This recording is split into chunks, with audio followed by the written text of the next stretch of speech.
I don't know. I'm watching like Bitcoin's almost crossing like 112 here, and I'm like, people are starting to sniff out like, okay, where the hell do I put my savings? And I think gold's obviously done that okay.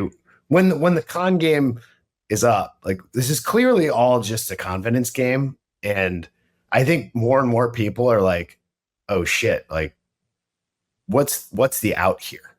If Japan does QE and the US does QE, we could be watching stocks go freaking like blast off. And show chart number 34 here. This is kind of really interesting. This is the Morgan Stanley Momentum Index. The MACD is turning up here and almost like breaking out to new highs. And this is where I think by one trade, I really kind of mean like you just have to pile into the fastest growing stuff to, hold your purchasing power. And the Momentum Basket has done this actually extraordinarily well. It's, obviously like the fast growing, high beta stocks, but this thing looks like it's going to take off here in this whole, in the backdrop of all this. Yeah. So I feel like the big issue at hand of how to navigate this is, okay, higher yields. And then you have to think about, do we see that fracturing moment before we get the next wave? Do we see that margin call moment or whatever? Because the long end is losing itself. And to your point, Quinn, I don't think the acronym factory is as close as it is right now as it has been in history in terms of the Fed coming on board. But I don't know. I'm curious on you guys' take, but it feels like the tail risk of a little fracturing moment is somewhat high. And then you just have to decide yourself as a risk manager, as a trader, if you know that on the other side of this comes everything you just talked about, Tyler, in terms of, the horses come to save the day. But do you want to just ride through that? Do you want to trade it? Do you want to hedge it? That's for everybody else to decide. But it does feel like there is some constraining factors that I haven't seen basically since QE started in 2020. If they were to react, Japan or US, in a QE type of way today, and inflation expectations are already out of becoming unanchored, like, I don't know how good that is. Like, stocks are near all-time highs in almost every global market. That's how you get the inflation problem that causes the years like 2022. Like, they should just try and be normal. And like, it just shows how unstable the markets are. Like, I don't think you want this dramatic QE. What's weird is they're unstable in some ways. Like when you look at that, but credit spreads are kind of fine. If you look at break evens, they're not extraordinarily like on wildfire. I think this is just a sovereign balance sheet thing, where you have to figure out a way to fund your government. Yeah, I think liquidity is fine right now. I think it's going to be an issue in the early fall. Yeah, so we'll see when we get there. But I think everyone's kind of adding up. This is sort of the end game of whatever this generational thing is.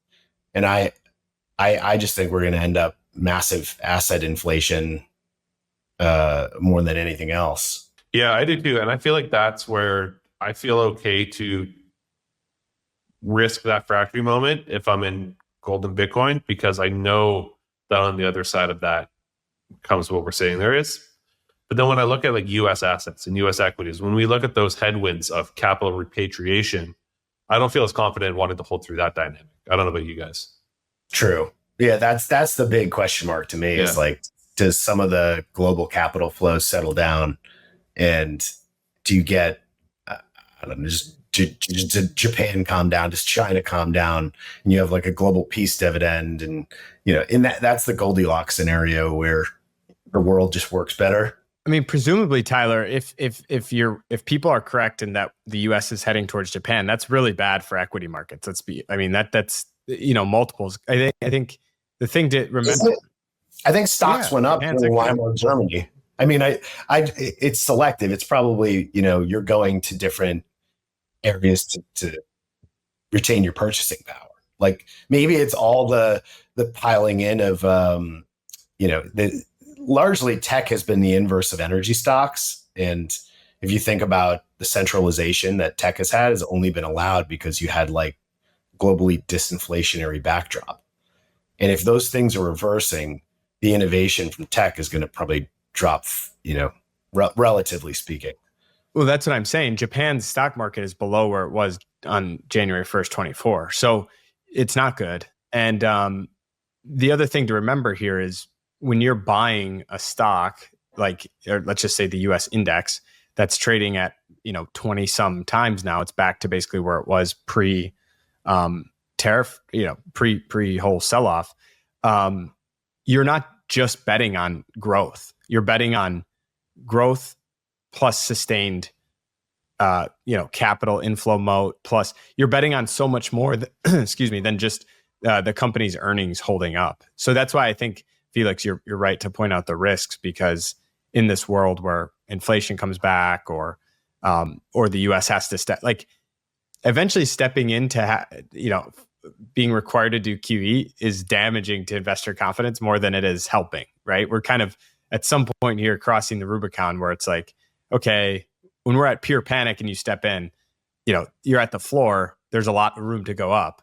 When you're having to step in at the ceiling, it's kind of the other way around.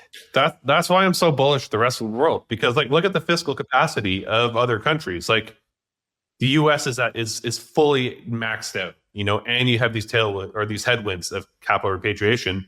But if the rest of the world, if Germany's unloading their debt brake, they're going to start spending money.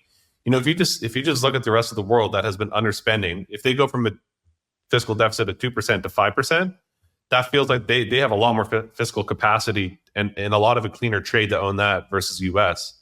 And overall, this is why I'm also still so bullish Bitcoin, is that Bitcoin's a global asset. It's gonna take into account the rest of the world, which is heading in that direction too.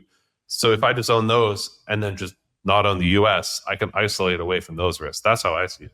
I mean, who would buy a duration bond right now in the U.S.? I mean, that is just that is insane. Here's an argument to why, or anywhere. For this reason, this is a reason why stocks and Bitcoin might be the only out, is you've been in a giant debt bubble for 40 years. And if that money just kind of comes out of the debt markets and goes into stocks, it's going to push everything up. And so prices. I think you can say that, but for any stock market that's not at all-time high multiples. I don't think it's a prudent bet to say I'm going to bet on U.S. equity multiples going from record high 23 to 30.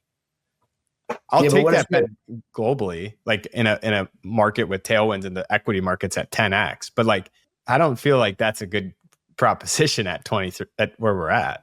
I think it's sector specific. To your point, is some 100%. Some stuff's going to get roasted, but 100%.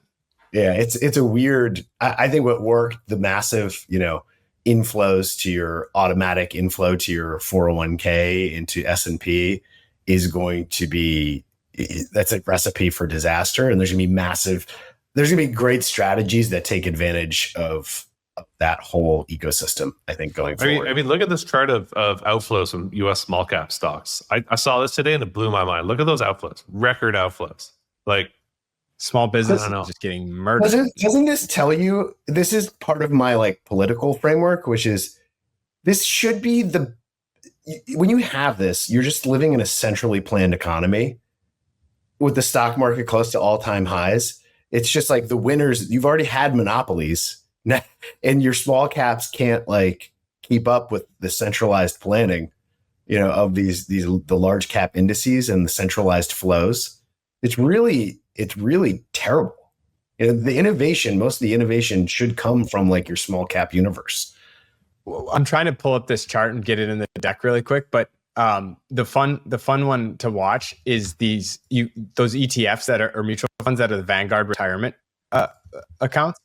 And so like here's the 2030 on a weekly. I'll post it in. I will just add that it is also interesting that, when you think about this regime we're in terms of rates, small cap funds itself on floating rate, Apple funds itself on fixed rate, And so you have the situation where Fed funds has just been high for so long, so much longer than a lot of people expected, that they need to start to refinance their floating rate debt at much higher rates, and that hits them right away. So I also see the fundamental reason why small cap is just so strained here, unless we get like meaningful rate cuts, Yeah, it's I put it at slide 3, Felix.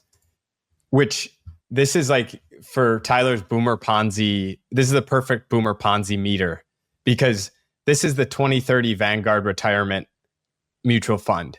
And that's at levels that's at 2020, December 2021 levels. Like this shows how bad bonds are because this thing's probably like 50 or 60% bonds.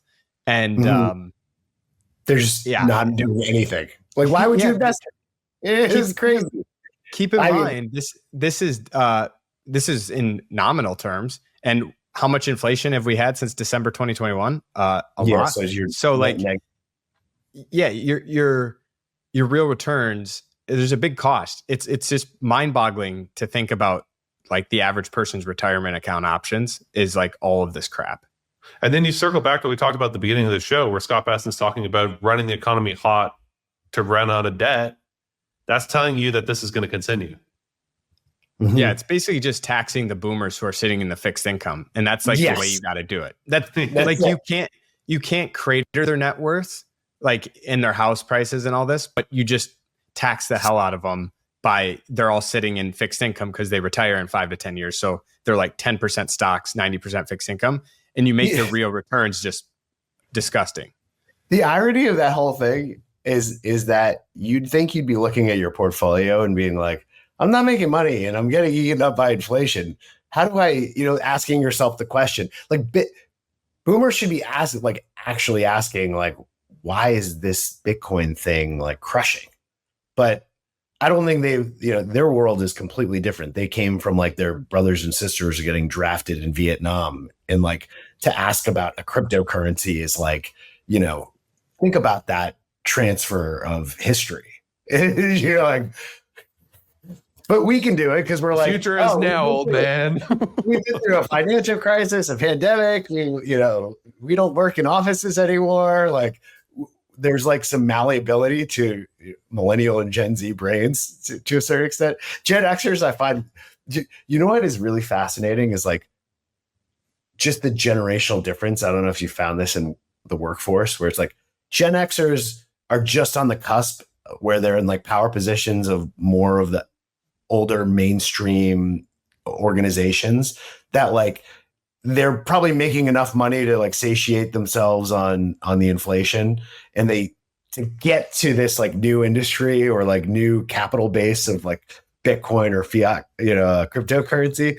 But then you listen to a guy like Jack Mallers and he's like, talking about Jeff Epstein's banker, and like, it makes so much sense to me relative to, these guys that are all benefiting from this system, but then these other guys that are just crushing it in the new system.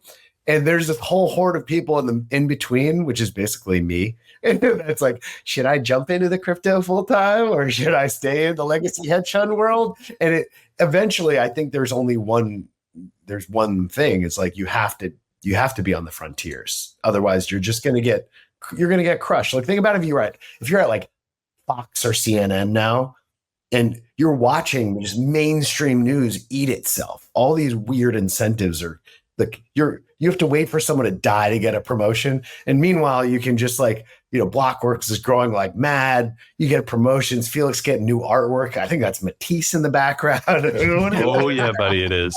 Come on, this says it all.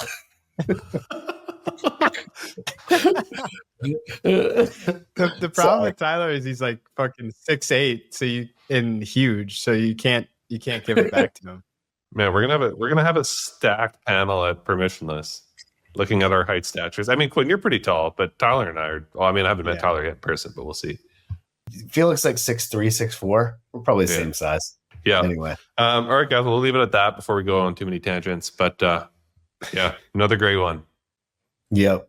Always good to laugh. Good weekend. It's a Memorial Day holiday down here, so enjoy it. Do you guys have something like that, Felix?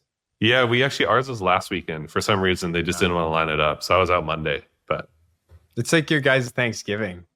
I know, it's like so weird. Like we just July, try to be unique for no random reason. Shit. All right, guys. Unique. Catch you. Peace out.